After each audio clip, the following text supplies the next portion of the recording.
জামাতে ইসলামের সম্মানিত আমির ডাক্তার শফিকুর রহমান, তিনি বিএনপি প্রধান জনাব তারেক রহমানের সাথে সাক্ষাৎ শেষে তিনি স্পষ্ট করে বলেছেন যে তারা জাতীয় সরকার নির্বাচন পরবর্তী জাতীয় সরকার বিএনপির সঙ্গে জাতীয় সরকার গঠন করবেন এবং বেগম খালেদা জিয়া যে ঐক্যের পাঠাতন তৈরি করে গেছেন সেই ঐক্যের পাঠাতনে দাঁড়িয়ে আগামী দিনে রাষ্ট্র পরিচালনা করবেন।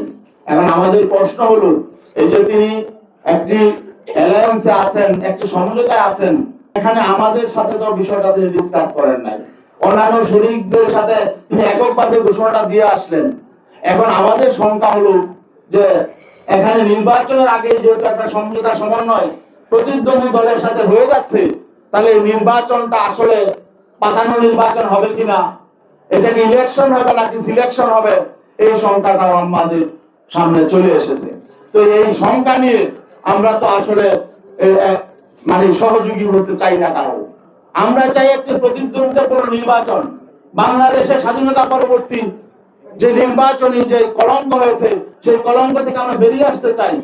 আর আমরা এমন সমঝোতার নির্বাচন, নিজেদের মধ্যে ভাগাভাগির নির্বাচন এবং সিলেকশনের নির্বাচন, এটা আমরা চাই না, মানুষ এটা চায় না।